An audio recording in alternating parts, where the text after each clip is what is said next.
Would Adolis Garcia be a realistic trade target for the Royals? I'll give you my thoughts next on Locked On Royals.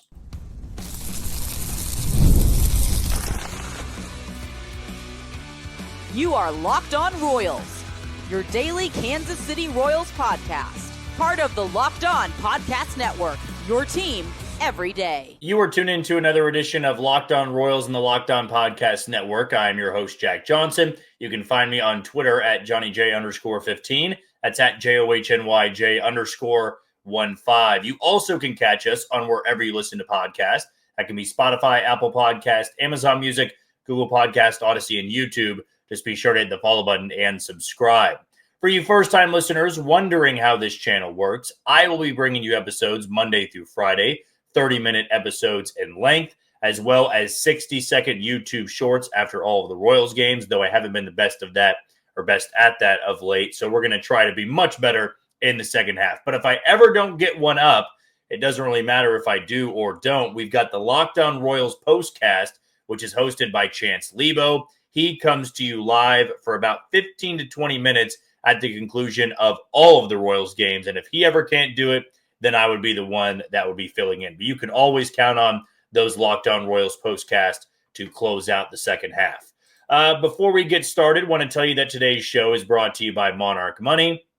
Take control of your finances with Monarch Money and use code LOCKEDONMLB at monarchmoney.com for 50% off on your first year. Well, you can probably tell if you're watching on YouTube a little bit different setup that I have. Whether you want to believe me or not, I know I've said for multiple weeks now, the plan is to get episodes out before 12:30. Well, I was recording this morning, and then my mic, which I now have laying in front of me on the table, so I apologize if the audio is a little bit wonky.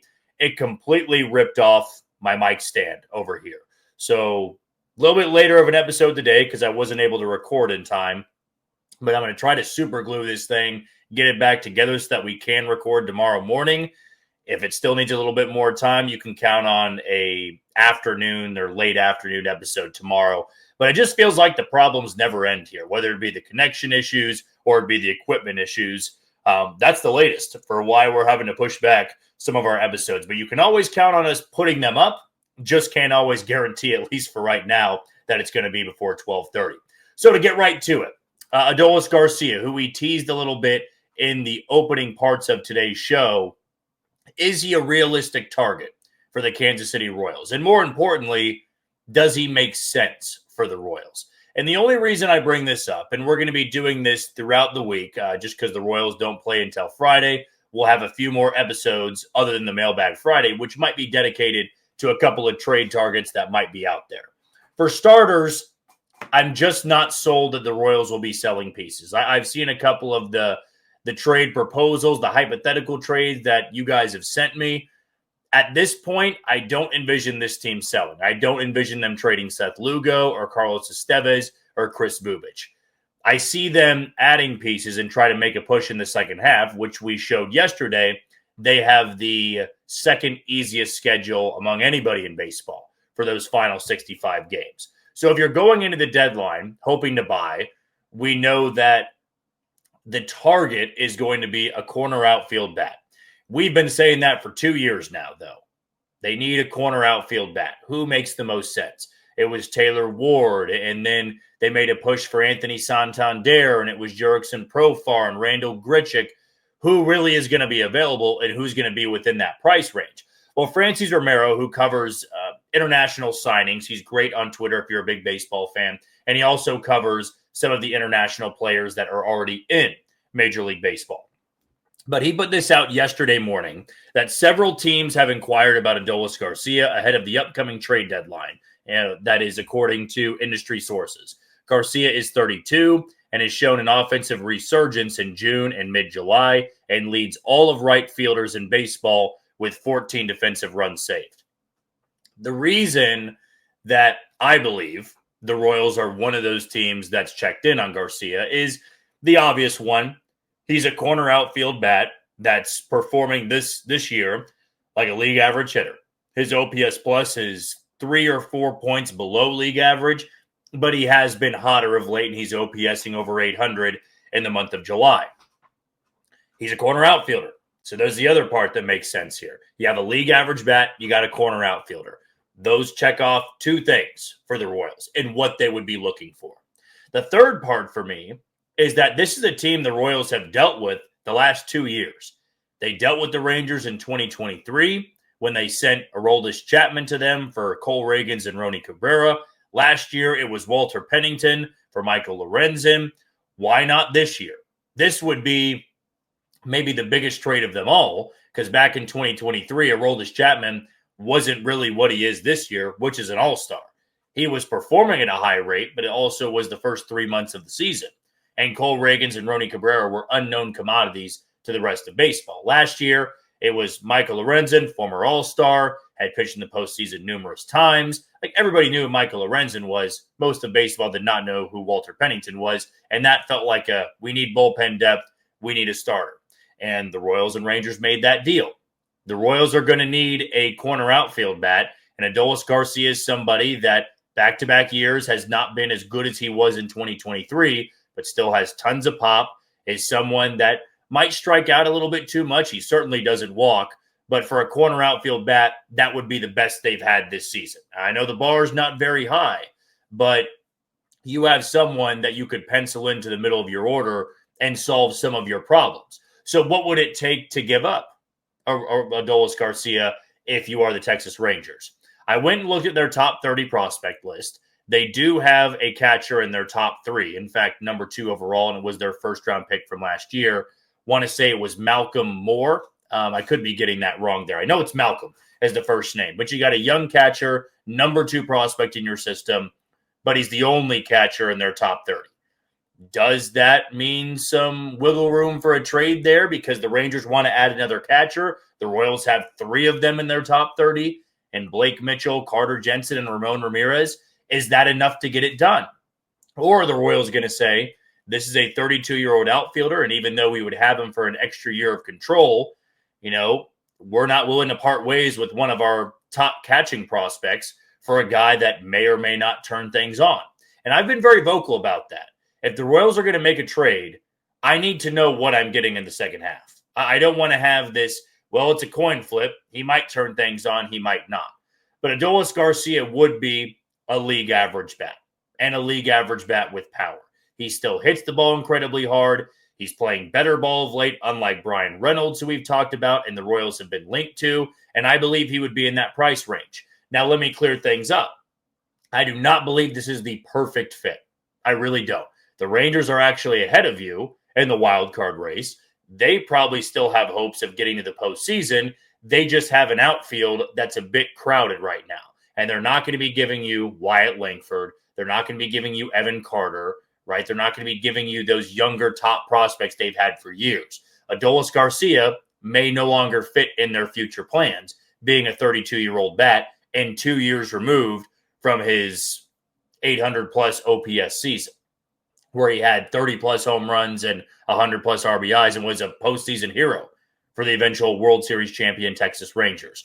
It makes sense for a lot of reasons. Is it the perfect answer? It's not. But go look at the outfield market. If you are somebody that is saying Jarren Duran or Wilyer Abreu, good luck keeping any of your top prospects. To get one of those guys, you're losing Carter Jensen, you're losing David Shields, you might be losing another one of your top prospects, you might be losing someone at the big league level. That's going to take a haul to get those 2 players on a team that's currently in a playoff spot.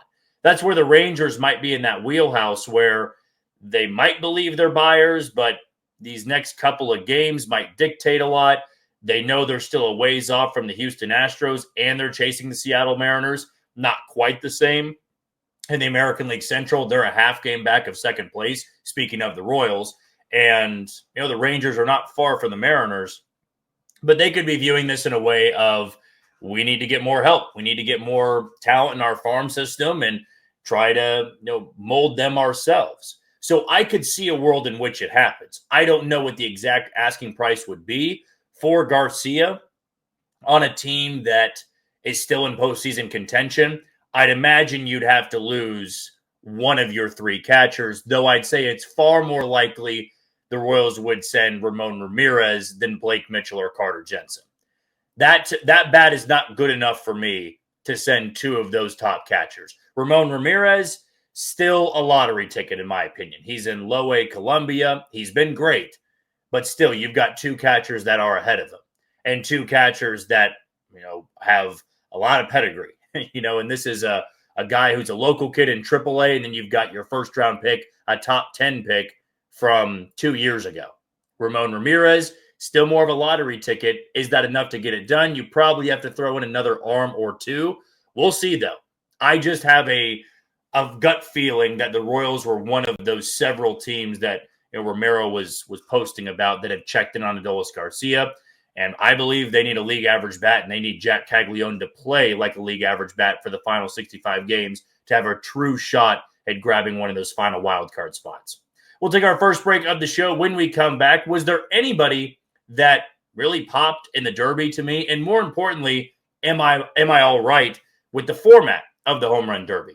I'll give you my breakdown of that next on Locked On Royals. You are tuned into Locked On Royals and the Locked On Podcast Network. I'm your host, Jack Johnson, and you can find us on wherever you listen to your podcast. Want to tell you about Monarch Money. Ever wish managing your money felt easier? With Monarch Money, it can. Whether you're growing savings or planning a big purchase, Monarch puts you in the driver's seat. It's like having your own personal CFO and giving you full visibility and control over your finances. Monarch Money is more than just a budgeting app. It's a complete financial command center. You can track all of your accounts, investments, and spending in one place. So in addition to managing your money, you're also building wealth. Now, take control of your finances with Monarch Money and use code LOCKEDONMLB at monarchmoney.com for 50% off on your first year. That's monarchmoney.com with code LOCKEDONMLB for half off on your first year.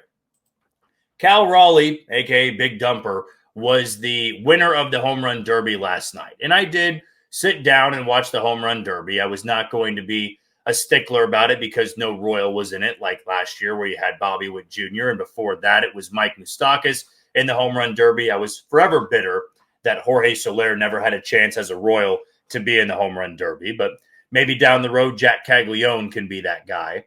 I still am just not a big fan of the format, and a few reasons as to why. So last night, you get O'Neal Cruz, who we saw just before the All-Star break in Kansas City, and he hits one 518 feet. And with the format, you're not really able to marvel at it. You're not really able to truly appreciate how incredible that is. And even I can recall in the Home Run Derby in Denver at Coors Field, you had Shohei Ohtani, you had Pete Alonso, Salvador Perez, Juan Soto. There were a lot of big names there at Coors Field, no less. And these guys are hitting 500-foot shots. They're hitting 495 with ease, 485. And with that format of it being so quick, where the ball is just coming in one after the other, you can have a ball travel 500-plus feet, and it's not even really acknowledged on the broadcast. Now, I am someone that misses the old days in the old format. I think about Josh Hamilton at Yankee Stadium. I think about Sammy Sosa in Milwaukee, right? You see those guys with the old format where you're given 10 outs. You can take your time. And then you got Chris Berman calling the thing. You've got, I believe it was Joe Morgan as well, at least early on in some portions of the Derby. And it was just great. It felt very baseball, where every home run, you could truly appreciate the distance on it, how much they got of that pitch. Like O'Neal Cruz 518 should not go underappreciated, but unfortunately it had to when seconds later he's already swinging at the next pitch. And so you've got this rapid fire. The players do wear out quicker, and it does lead to these jaw-dropping moments where guys can hit 10 to 12 home runs in a row like Pete Alonso did, or when Salvador Perez did, and they were interviewing Pete Alonso about his previous round. I'm not a huge fan of the way that they have turned the Derby. And it's not that these players are not guys I don't want to see. I loved the setup of what they had. To have your home run leader in Cal Raleigh, you've got James Woods, who's an absolute freak. You've got O'Neal Cruz, another freak. You've got Byron Buxton, who can hit a ball a mile, is one of the better athletic freaks we know in all of baseball. I mean, you've got Junior Caminero. We saw all about that pop when he played the Royals this year. So you had the right pieces in place for it. But I want to be more of a traditionalist here. I miss the old style for the home run derby, and I never really had too much of an issue with it. I never had an issue if somebody won the derby with 8 or 9 home runs in a round. Like, if you have more time and you're not rushing, you can get some of those more majestic home runs, and when they're hit, think about Sammy Sosa in Milwaukee. He's going off the back glass at Miller Park. He's going to the third deck. He's hitting the slide. He's hitting the top of the scoreboard. I understand what also added to him hitting those distances, but still, you were in awe of it. And Chris Berman in the broadcast, back, all of that, it's perfect for it. It's perfect for this spectacle in baseball, to be able to truly appreciate what you're seeing. I don't want it to go too quick. I don't want it to be a blink of an eye where you've got guys that can hit tape measure shots, and before we can even know the distance of where it lands, we're already on to the next one. If O'Neal Cruz did that in the old format, he would get the chance to step out, acknowledge the crowd. He's getting a standing O. It would be incredible because everybody's still trying to take in what they just witnessed. Now, is it fun still to see some of these shootouts when a guy's at 10 home runs and he needs to get to 21 and he just starts ripping them one after the other? We saw Bobby Witt Jr. do it last year before he lost out in the Derby to Teoscar Hernandez, and he came just inches short. That also happened, though it was more in a BS way, in my opinion, where it was Brent Rooker that gets robbed by an inch or less than a couple of inches for Cal Raleigh to move on. And I was rooting for Cal Raleigh. He's a great story. You have the father, you've got the brother that are all involved in this home run derby for him. It was a great moment. Still, I understood Brent Rooker's anger from it, or maybe more so frustration of this is kind of a stupid way to lose out. You're telling me that I'm not advancing because his ball landed a couple of inches, if not shorter than that, than my ball, and now I'm eliminated. And it is the home run derby. It's all about fun. It's supposed to be for the fans. We get to see one of the coolest things in baseball, which is a guy hit a ball 500 feet. But for some of these guys, it might be the only time they participate, and they can get robbed of that. And that might be their claim to fame. Not that it's going to be for Brent Rooker. Brent Rooker's got much more of a career than the home run derby. We've just seen it before. We've seen guys go to the home run derby, and that's it. I recall back in 2017 in Miami, Miguel Sano was there for the home run derby. Now, he didn't win it. It was Aaron Judge that year, if I'm not mistaken. Still, Miguel Sano had a moment with the Minnesota Twins, but that could have been one of his times to shine at the derby. It's not the perfect comparison here. What I'm getting at, though, is if you got somebody there for the derby and they have a chance to win it on All-Star Weekend and we all remember it, that can be pretty notable for them. So if you're going to have these rules in place, they got to be very well known to everybody out there. Most importantly, to the players. And so this format, I'm just not for it. I understand that you're not going to be able to have Chris Berman come back and it's going to be the same thing it used to be. And even if they did bring him back, it wouldn't be the same as it used to be. Still, I'm finding myself jumping back and forth between ESPN and ESPN2. And ESPN2 had the better stat cast from that. Like how ESPN was botching some of that was beyond me. And how you've had weeks to prepare for this. And still, I come away feeling underwhelmed about the overall production. And I feel it can be so much better. There were fun storylines from last night that I thought they did a good job in covering. The poor kid that robbed the home run, and thank goodness it didn't matter when it was all said and done, but makes the catch of his life, and you have people that are upset by it, and probably Junior Caminero as well. You got Jazz Chisholm, who hit only 3 home runs. That's nearly impossible to do with the new format of being able to swing as many times as you want to. And then he said he didn't want to screw up his swing and he was just there for the vibes or something along the lines of that. You have people you want to root for and you got villains in the derby. And that's what you're always wanting with All-Star Weekend. For the Derby, when it's a spectacle like that, you want the feel-good stories. You want the guys that catch your eye. To me, the feel-good story, Cal Raleigh. The one that caught my eye, O'Neal Cruz. The biggest letdown, Jazz Chisholm.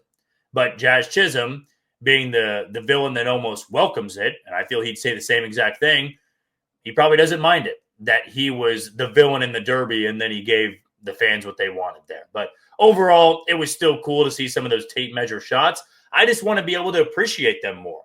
I want to be able to see a 520-foot home run like we saw with Sammy Sosa in Milwaukee, and he gets to step back, the whole crowd can acknowledge it, standing O, and then you to continue to go. I don't need to see 100 swings, it feels like, in a round, where then you start getting tired and you're not getting your best home run swings. I say go back to the old format. What do you think about the home run derby? Are you like me, who wants the old format, or do you really enjoy this new format and you loved what you saw last night? Let us know in the YouTube comments below, or let me know on Twitter. For our final segment, we're going to dive into day 2 of the Major League Baseball draft. Was there anybody that the Royals selected that really popped to us? We'll dive into that next on Locked On Royals. You are tuning to Locked On Royals in the Locked On Podcast Network. I'm your host, Jack Johnson, and you can find me on Twitter at JohnnyJ_15. Before we go any further, I want to tell you about Supply House. Get the supplies you need from the site made for the skilled trades. That's Supply House. Whether you're in plumbing, HVAC, or electrical work, Supply House is the reliable way to order products online. Their easy-to-use website is packed with helpful resources and the latest product info to help you get the job done right. Plus, with a complete inventory of over 200,000 parts from 400-plus top brands, you'll find exactly what you need delivered fast from coast to coast. Need help with an order? Supply House offers expert support and industry-leading service, so you'll always talk to a real person. And for trade pros looking for an extra edge, their free Trade Master program offers exclusive perks like a dedicated phone line, free shipping, and discounts on every order. Thousands of skilled professionals are already taking advantage. Now it's your turn. Join the Trade Master program today at supplyhouse.com/TM and start ordering plumbing, HVAC, and electrical supplies with just a few clicks. Plus, use promo code SH5 for 5% off on your first order. That's supplyhouse.com. For our final segment today, we are going to be diving into the Major League Baseball draft, but more specifically day 2. And again, I apologize for maybe some trouble with the audio here. Mic's stand is broken. Going to try to super glue that thing, but I've got the mic sitting here in front of me, and I'm trying my best to talk into it. So hopefully it's not too echoey. I just recorded an entire episode, so if it is, I do apologize. It's going to just have to sound like that. But we are going to wrap up the show talking about some guys that, in my opinion, really popped when the Royals took them in the draft on day 2. Number 1 to me, which I already brought up yesterday, but I didn't do a good enough job, relaying his name. I could not remember for the life of me because I was trying to go on the fly what his name was, but I did watch him a few times in watching Big 12 baseball this past season. Tyreek Kemp, an elite shortstop for Baylor, hit well over 340 on the year and was one of the better defenders in the draft. And I bring him up because Brian Bridges compared him to Ozzie Albies if he had, I want to say, more speed. Like if he had the 65 or 70 grade speed, he would be a clone of Ozzie Albies. Now, scouting directors are going to speak highly of these guys regardless. They're going to throw out comparisons that make you feel really good about what that player might be. I can see some similarities there. And keep in mind, when you're looking at someone like Tyreek Kemp, who was taken in round 6, it's still a 6th round pick. It's not this kid is a 15th rounder or 16th rounder, and you're putting an Ozzie Albies comp on him. I mean, Brian Bridges scouted Ozzie Albies, watched him very much at his time, or watched him a lot in his time in Atlanta. And this is a guy he probably envisioned when he watched Tyreek Kemp, when they watched the film, when they went down there to scout him, when he was still available on the draft board, and what he could be. He's a little bit undersized, but so is Ozzie Albies. And he's a shortstop. And I'll tell you, I went back and watched some of this guy's film, and that is an elite defender. I'm not saying he's going to stick at shortstop, but if he was at second base and he can continue to hit or maybe do half of what he did in college, you've got a prospect I really like there. Not quite Javi Vaz. I did see some comps there where you have a bit of an undersized guy that can play all over, but a really good hit tool. Javi Vaz was still a 15th to 20th round pick. You've got someone here that was top 7. I mean, we're so soon to forget that Vinny Pasquantino was a later round pick in his draft. So you've got a guy that really blossomed, and when developed properly, you can have a big-time prospect. And Tyreek Kemp's one of those guys I'm going to keep my eye on. Really like the hit tool, but I love the defense that he has. Good arm, too. Here was the write-up, too, that they had on Kemp, at least in the article done by Andy Rogers. At 5'7", 156 pounds, Kemp plays elite defense at shortstop and took a step forward to the plate in 2025. He slashed .358, 446 with a .542 slug with 7 homers, 41 RBIs, and earned more walks than strikeouts during his senior season. The fun fact is he grew up playing baseball in the Netherlands, attending Alexander College and Albeda College in Rotterdam, I believe that's how you pronounce it. And as a member of the under-23 Dutch national team in 2021, Kemp was a part of the gold medal squad at the European Baseball Championship in Italy. He also has played in various tournaments with the Dutch national team and countries such as Mexico, South Korea, and Austria. So a little bit to know there on the pick out of Baylor, which is where they took Nick Lofton. Wonder if there was any previous connection there. But Nick Lofton was Baylor's shortstop. So was Tyreek Kemp in this last year. The slot value there was $366,100. He bats left and throws right. Another guy that I was pretty intrigued by where they took him there was actually Shane Van Dam, the 6'5" reliever who touched upper 90s with his fastball. And he's more of a flyer, in my opinion. This was the quote on him from Brian Bridges. He has a pretty good background, was a quarterback at Cortland. Some of his highlights are pretty good, but we felt like here at the draft, we were going to get a starter. Just looking at his delivery and athleticism, he's 91 to 95. He can really spin the breaking ball, so we feel really good about him. Now, he went from D3 State University of New York at Cortland in 2023, but he struck out 43 over 29 and a third innings before transferring to NC State. So another guy that fits that profile where he can really spin it on the breaking ball. He did sit 91, 95 as a starter, which Bridges is saying at this point in the draft, we were kind of hoping to land a starter. But as a reliever, that can play up into the upper 90s. And if he ends up being a reliever, at the end of the day, you are looking at somebody that was taken in the 9th round. So you may not get a frontline starter, but there still could be some strong upside there with him coming out of the bullpen. And the last guy that I really liked, he was actually the second pick they made on the day. Not to say I wasn't pleased with the pick of Nolan Sailors. That felt like a more of an underslot pick because they went over slot with Cameron Millar with their final pick in day 1 of the draft. Still, Nolan Sailors is somebody that could play really good defense in left field and had a really good hit tool. He was just a senior sign, though. So it's not that you had to convince him. He was already going to the draft. He was a senior, had no more eligibility, and the Royals took him with their first pick in the 4th round. But I really liked Aiden Jimenez coming out of Arkansas. I watched that Arkansas team plenty of times.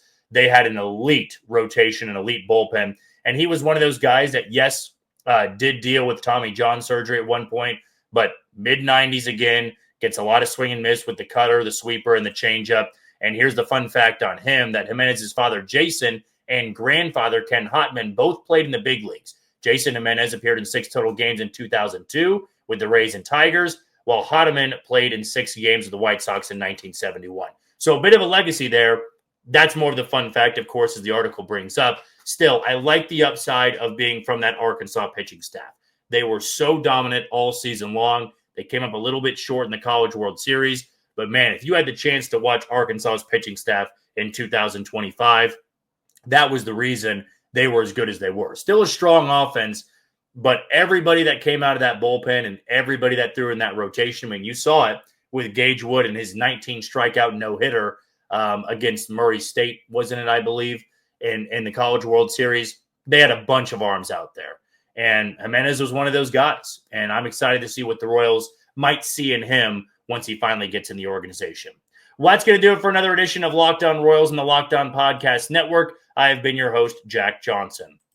Thank you for making Locked On Royals your first listen today. For your second, check out the all-new Locked On MLB Game Night. Every game, every night, all season long. Get local analysis on a national scale and find MLB Game Night on Locked On MLB on YouTube or wherever you listen to your podcast. Tomorrow, we're going to bring up another trade target and recap a little bit of the All-Star game. But until then, you take it easy, Kansas City.